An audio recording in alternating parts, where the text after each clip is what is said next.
Pasangan Capres dan Cawapres nomor urut 1 Anies Baswedan Muhaimin Iskandar bertekad untuk merevisi Undang-Undang ITE. Sejumlah pasal yang menghalangi kebebasan berpendapat akan direvisi, termasuk pasal pencemaran nama baik.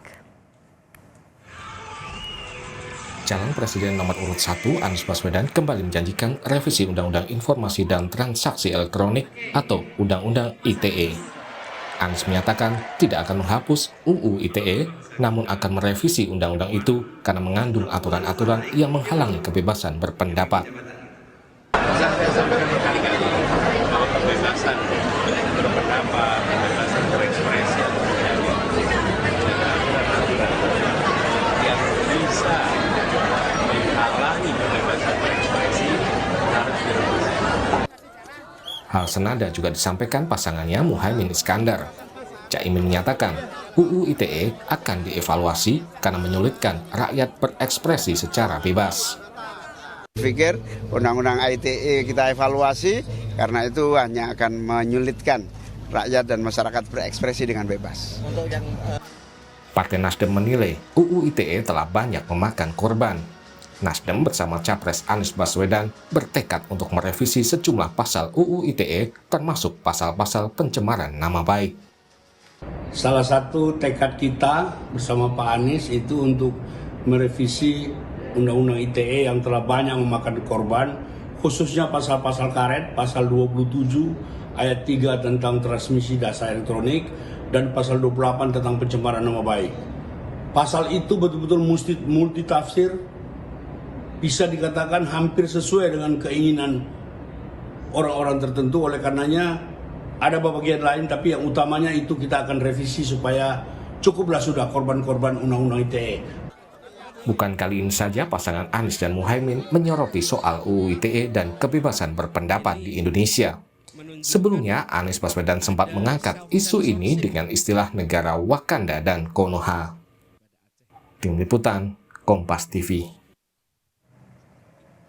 Beberapa kali Anies Baswedan menyoroti soal Undang-Undang ITE. Apa sebenarnya target dari revisi Undang-Undang ITE? Bagian mana yang perlu direvisi? Kita bahas bersama juru bicara Anies Baswedan Angga Wira, Wakil Ketua Umum Partai Gerindra Habibur Rahman, dan pengamat politik UGM Nyarwi Ahmad. Selamat malam Mas Angga, Mas Habib, dan juga Mas Nyarwi. Selamat malam, Assalamualaikum. Waalaikumsalam warahmatullahi wabarakatuh. Saya ke Mas Angga dulu. Kenapa Pak Anies melihat Undang-Undang ITE ini perlu direvisi? Kalau detail itu konsep revisi Undang-Undang ITE-nya seperti apa, Mas Angga? Ya, jadi sebenarnya intinya yang akan direvisi adalah Undang-Undang ITE yang kaitan pencemaran nama baik dan lain-lainnya gitu ya. Karena berdasarkan catatan kami dari survei yang dilakukan oleh penelusuran dilakukan oleh SafeNet, itu dari sampai 2019 ada 381 kasus UU ITE yang 149 diantaranya itu kaitannya sama pencemaran nama baik. Lalu sampai 2021 itu sudah ada 400 korban dari Undang-Undang UU ITE. Tentunya ketika bicara tentang pencemaran nama baik ini kan sangat multitafsir gitu ya. Kita ingat di mana di awal itu ada seorang ibu yang mengkritik pelayanan rumah sakit itu harus diancam pidana gitu. Dan itu berlaku sampai hari ini gitu ya. Bahwa ketika orang merasa bahwa pelayanannya kurang baik gitu, lalu yang dikritik tidak terima dengan resource-nya, dengan sumber dayanya bisa menuntut seorang dengan pasal pencemaran nama baik ketika misalnya dia menyampaikan itu di media sosial. Oke, Mas Angga. Gitu ya. Tapi muncul ditegaskan kembali ke publik, apakah ini terkait dengan pertanyaan saat di Universitas Muhammadiyah bahwa ada Rocky Gerung yang tersandung kasus, karena ini atau tidak triggernya di Makassar? Tidak gitu ya. Sebenarnya rekam jejak Pak Anies sendiri selama menjadi gubernur DKI Jakarta 5 tahun tidak ada satupun orang yang mengkritik yang dilaporkan oleh Anies Baswedan dengan menggunakan pasal Undang-Undang ITE. Ada beberapa relawan yang berusaha untuk melaporkan seseorang, tapi Pak Anies langsung menghubungi orang tersebut untuk segera tidak melanjutkan laporan ke kepolisian gitu. Karena menurut Anies Baswedan sendiri pejabat publik yang memang harus dikritisi gitu ya. Jadi tidak terkait dengan Rocky Gerung atau siapapun, tapi itu memang sudah jadi rekam jejak dari Pak Anies sendiri gitu ya. Beliau memang merasa bahwa pejabat publik yang harus dikritisi, pelayanan itu memang harus dikritisi selama tidak ada ujaran kebencian, tidak menghimbau kekerasan gitu. Oke. Kira-kira seperti itu. Bang Habib, kalau lihat dari alasan tim Pak Anies, apakah ini make sense untuk revisi Undang-Undang ITE memang urgent diperlukan? Ya, jadi perlu kami sampaikan ya bahwa persoalan pengaturan agar hukum tidak dijadikan alat bagi penguasa itu sudah dimulai sejak DPR periode ini, ya, dengan terbitnya KUHP baru dan dengan masuknya RUU ITE, Undang-Undang ITE ini dalam prolegnas. Sekarang sudah ada di prolegnas sebetulnya, ya. Jadi kami sepakat ya. Saya sendiri kan pengacara. Halo. Ya, silakan Bung Habib. Gambarnya Ya, tidak sendiri muncul di sebelum- kami, tapi suaranya muncul, Bung Habib. Silakan. Ya, saya sendiri sebelum di DPR adalah advokat yang banyak sekali mengadvokasi kasus-kasus dugaan pencemaran nama baik dengan yang dijerat dengan pasal 28, ya. Nah, jadi masalah tersebut sebagian sudah diatasi dengan terbitnya KUHP baru di mana pasal 36 kita memperkenalkan azas dualistis, artinya kita ya mengharuskan adanya mens rea, adanya sikap batin bagi terduga ya untuk bisa dijerat dengan pasal-pasal pidana ini ya. Nah, itu ada. Lalu terkait dengan Undang-Undang ITE-nya ya pasal 28 itu kan mengatur barang siapa menyebarkan kebencian berdasarkan SARA, suku, agama, ras dan antar golongan. Itu juga sedang dalam proses di prolegnas. Jadi tinggal menunggu pembahasannya nanti, tapi memang tidak di Komisi 2 kemungkinan. Ada di Balik atau di Komisi 2, tidak di Komisi 3 ya, karena ini kan terkait ini. Jadi dua sisi yang kami lakukan justru sudah lengkap ya. Yang DPR tadi dilakukan sudah sangat lengkap, yaitu memperbaiki politik hukumnya. Kalau dulu kan hukum hanya mengacu pada redaksi pasal. Kalau sekarang ya hukum harus melihat mens rea-nya. Saya banyak melakukan penelitian, bahkan disertasi saya kan soal ini ya. Soal ujaran kebencian dengan yang dijerat dengan Undang-Undang ITE ini ya. Banyak sekali karena ujaran itu kan spontan dan lisan. Ya, belum tentu yang disampaikan itu senada dengan suasana hati orang yang berbicara, gitu kan. Sehingga penting sekali pengaturan pasal 36 yang sudah kita selesaikan di KUHP baru bahwa seseorang ya bisa dipidana kalau nyata-nyata terbukti adanya niatan, adanya suasana hati, adanya mens rea untuk melakukan pidana pencemaran nama baik tersebut. Nah, pernyataan revisi Undang-Undang ITE yang konteksnya adalah hukum, kita kaitkan juga ke politik, Bung Nyarwi. Kalau tadi dari penjelasannya Bung Habib bahwa sudah dilakukan oleh DPR periode ini, bahkan di revisi KUHP, juga di Undang-Undang ITE sudah jadi perhatian. Tapi konteks dari pernyataannya Pak Anies, apa yang dibaca? Kalau tidak ada yang baru atau sudah dilakukan? Ya, pertama begini, Friska. Yang pertama saya lihat pernyataan Anies ini, itu mempertegas ya positioning dia di visi misi yang di sana disebutkan ya terkait hukum dan demokrasi gitu ya. Itu kan mengembalikan bahasanya mengembalikan kualitas demokrasi gitu. Itu di situ ada pandangan subjektif ya dari Pak Anies gitu bahwa demokrasi di Indonesia itu kan belum sepenuhnya bahkan dianggap mengalami regresi demokrasi gitu karena kasus-kasus yang muncul tadi disampaikan Bung Angga tadi ya. Soal munculnya tuntutan atau kasus pasal karet ya dari Undang-Undang ITE ini. Tapi sebenarnya kalau kita lihat menyambung tadi pernyataan Bung Habib ya, Undang-Undang ITE itu metamorfosisnya panjang sebenarnya. 2008 itu ketika Undang-Undang ini muncul itu kan fokusnya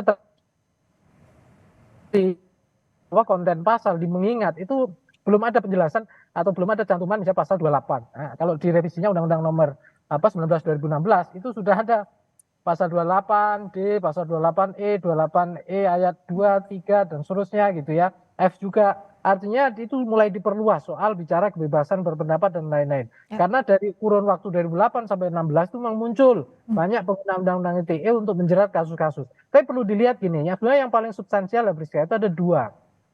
Pasal 27 dan pasal 28 itu ayat 3 ya. Khususnya terkait dengan yang tadi pasal 28 sudah disebutkan Muhabib ya. Pasal 27 juga sama. Itu juga biasanya hal-hal terkait pencemaran nama baik, penghinaan. sebenarnya kan kalau kita lihat ya, itu kan seringkali pasalnya digunakan untuk kepentingan dari pihak yang menuntut yang tidak suka, yang kemudian sebenarnya antar aktor, antar masyarakat gitu ya. Tetapi orang kan kadang berpikir, ini juga apakah orang-orang itu murni menuntut atau digerakkan, sehingga seakan-akan takut ya pada kebebasan. Tapi terlepas dari itu, sebenarnya yang saya lihat ya, di luar undang-undang ini 2008 ini, 11 2008 yang direvisi 19 2019, itu juga sebenarnya pada waktu bersamaan itu muncul undang-undang KIP, ya, undang-undang KIP nomor 14 2008. Semangatnya sebenarnya sama, bahkan di KIP itu sudah menimbang pasal 28F, pasal 28, kemudian dan lain-lain. Dan di sini kemudian saya lihat sebenarnya ini problem dalam berkomunikasi ya, artinya komunikasi kebebasan di ruang publik. Yang saya lihat Pak Anies di statementnya itu agak sedikit menyamakan atau mengkaburkan ya, tidak memisahkan antara undang-undang kebebasan ini dengan perlindungan data pribadi. Itu udah ada undang-undangnya PDP ya tahun 2022. Jadi kalau kita ngomong bagaimana menata demokrasi, saya kira ini kita perlu ya memilah antara semangat ya, menjaga kebebasan, pasti dengan kasus-kasus di luar konteks kebebasan berdemokrasi terkait undang-undang ITE ini. Oke, Mas Angga, apa iya ada menyamarkan itu yang disampaikan Pak Anies? Enggak, jadi sebenarnya fokusnya Pak Anies Baswedan sendiri adalah di kaitan kebebasan berpendapat, utamanya di situ ya, di mana setiap orang, masyarakat itu bebas menyatakan pendapatnya gitu ya. Nggak perlu lagi tuh, karena Pak Anies sempat bilang banyak orang-orang yang bicara tentang negara Konoha, negara Wakanda gitu. Itu kan sebenarnya memperlihatkan bahwa orang-orang itu takut gitu ya, memilih untuk tidak menyebutkan Indonesia dengan mencontohkan negara fiktif gitu ya, kira-kira gitu. Sebenarnya kan semangat undang-undang ITE sendiri kan untuk melindungi transaksi elektronik gitu ya, di mana kita sering sekali gitu ada transaksi hacking, rekening segala macam gitu, seperti itu ya. Itu yang sebenarnya yang jadi semangat awal gitu. Nah, tapi instead melakukan itu malah lebih banyak kaitannya dengan pencemaran nama baik gitu kan. Pencemaran nama baik sendiri kan sebenarnya itu persepsi gitu ya. Tadi Bung Habibur Rahman juga sempat bilang bahwa yang dinilai nanti di RUU-KUHP adalah niat gitu. Niat itu kan sangat sulit untuk dinilai gitu ya.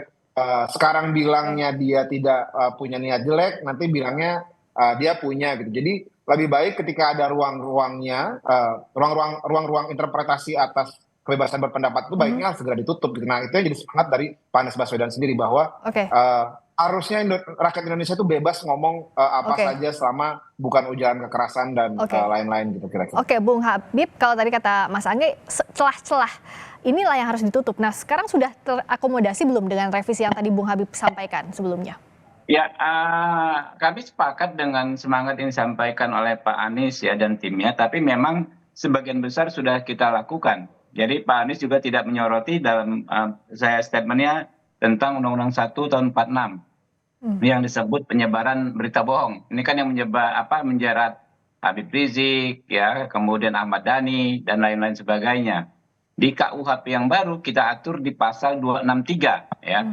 263 KUHP yang baru, di mana seseorang baru bisa dijerat dengan pasal tersebut jika benar-benar terjadi akibat berupa kerusuhan yang bersifat fisik, gitu kan. Jadi nggak bisa, misalnya kayak Ahmad Dhani waktu itu kan dijerat pasal tersebut tidak terjadi apa-apa, tapi dia bisa dipenjara 2 tahun. Begitu juga Habib Rizik, ya. Dengan pengaturan di KUHP yang baru pasal 263, maka tidak bisa diberlakukan lagi karena tidak terjadi kerusuhan apapun akibat pernyataan yang disampaikan. Kalau kita ingat Habib Rizik itu kan terkait waktu itu dijeratnya Undang-Undang 146 penyebaran berita bohong, ya kan. Nah, kalau nggak ada terjadi kerusuhan apapun akibat pernyataan ini, maka ini tidak bisa dijerat. Gitu. Nah, ini yang kita lakukan ya oleh semua fraksi di DPR ya. Itu justru sudah jauh lebih maju daripada yang disampaikan Pak Anies saat ini. Memang semangatnya sama gitu. Kalau Bung Nyarwi terakhir, bagaimana untuk melihat apa yang dilakukan ini intensinya tidak terkait dengan politik tapi murni betul untuk menegakkan hukum, Bung Nyarwi? Ya, begini, nyambung sedikit dengan Bung Habib tadi ya. Sebenarnya kalau kita ingat ya, 8 Juni 2021 itu kan keluar SKB antara Menko Polhukam, Kapolri, Jaksa Agung, Kominfo ya.